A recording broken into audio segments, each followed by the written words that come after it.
ఎమ్మెల్సీగా ఉన్నారు ఆయన.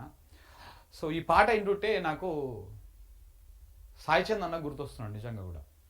సాయి చంద్ అన్న తోటి అంటే ఆయన పార్టీ అదని కాకుండా ఆయనతో ఒక అనుబంధం ఉంటుండే. తమ్ముడు అని చెప్పేసి మంచిగా ప్రేమగా ఆప్యాయతగా పలకరించేవాడు. చాలా సందర్భాల్లో ఫోన్ చేసి మాట్లాడేవాడు. అంటే మనం ఈ దక్షిణ తెలంగాణ ప్రాంతానికి సంబంధించినటువంటి బిడ్డలం కాబట్టి కొంత సాయి చంద్ అన్న కొంత అంబేద్కరిస్టు ప్లస్ కొంత అణగారిన వర్గాల నుంచి వచ్చినటువంటి బిడ్డే కాబట్టి మనం రాజకీయంగా పైకి రావాలి తమ్ముడు, నీకు నువ్వు నీ వాయిస్ ఇవి అని చెప్తుంటే చాలా మాట్లాడుతూ ఉంటుండే. కానీ ఈ సమయంలో గనక సాయి చంద్ ఉంటే ఇంకొక రకంగా ఉంటుండే. సరే ఏదేమైనా ఆయన అకాల మరణం నిజంగా కూడా ఆ పార్టీకి చాలా నష్టం.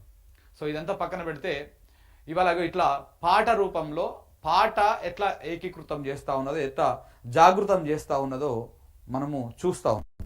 సో కాబట్టి ఇది పాటలకు సంబంధించినటువంటి అంశము. ఇంకా